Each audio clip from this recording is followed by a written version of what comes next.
Hello बच्चों, let's read this question. The question says copper crystallizes in a FCC lattice. If radius of copper atom is 130 picometer, then the edge length of the unit cell will be 450.32 picometer. अभी हमें बताना है कि हमारी given statement true है या false है. तो यहाँ पे हमारा की concept क्या होगा?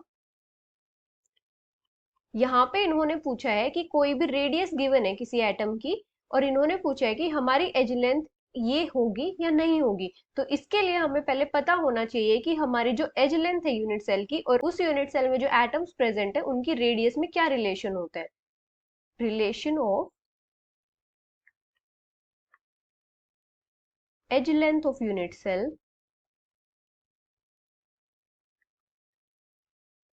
With the radius of atoms.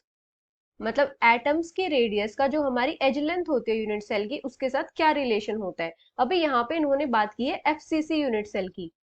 तो हम देखते हैं कि एफसीसी यूनिट सेल हमारा होता कैसे है। एफसीसी यूनिट सेल में हमारे एटम्स प्रेजेंट होते हैं सारे के सारे कॉर्नर्स पे और सारे के सारे फेसेस पे। हमारे एटम्स प्रेजेंट होते हैं इस टाइप से सारे कॉर्नर्स पे और सारे फेसेस पे। अभी जो हमारी ये एज लेंथ है इस क्यूब की, इसको हम ए कंसीडर करते हैं। हमारी किसी भी यूनिट सेल की एज लेंथ को हम ए कंसीडर करते हैं। एज लेंथ हमारी कितनी हो जाएगी? ए हो जाएगी। अभी जो ये फेस डायगोनल होता है इस पे ये एटम्स लाई करते हैं और एक दूसरे को टच कर रहे होते हैं। ये तीनों एटम्स एक दूसरे को टच कर रहे होते हैं। तो ये जो इन दो एटम्स के बीच का डिस्टेंस हो जाएगा ये कितना हो जाएगा? अगर हम रेडियस की टर्म में देखें तो 2r, क्योंकि एक रेडियस इसकी और एक रेडियस इस सेंटर वाले एटम की हो जाएगी। इन दोनों के बीच का डिस्टेंस कितना हो जाएगा? 2r। और ये जो डिस्टेंस होगा पूरा ये हमारा क्या होता है? Face diagonal. तो हमारा फेस डायगोनल कितना होता है? a√2। अभी अगर हम देखें जो 2r डिस्टेंस होता है और ये होता कितना है?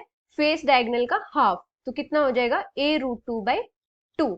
अभी अगर हम a की वैल्यू निकालें r की टर्म में तो कितनी हो जाएगी? 4r divided by √2। अभी r की वैल्यू हमें गिवन है वो कितनी है? 130 पिकोमीटर।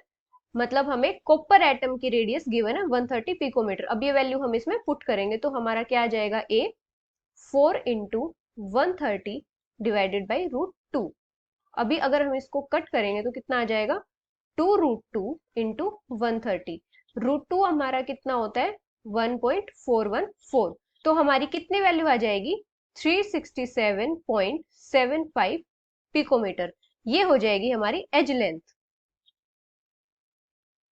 यूनिट सेल की। तो इससे हम क्या कंक्लूजन पे पहुंचते हैं? That the edge length of the unit cell will be 367.75 picometer. So the final answer is that the given statement is false. Hope you understood it well. Best of luck.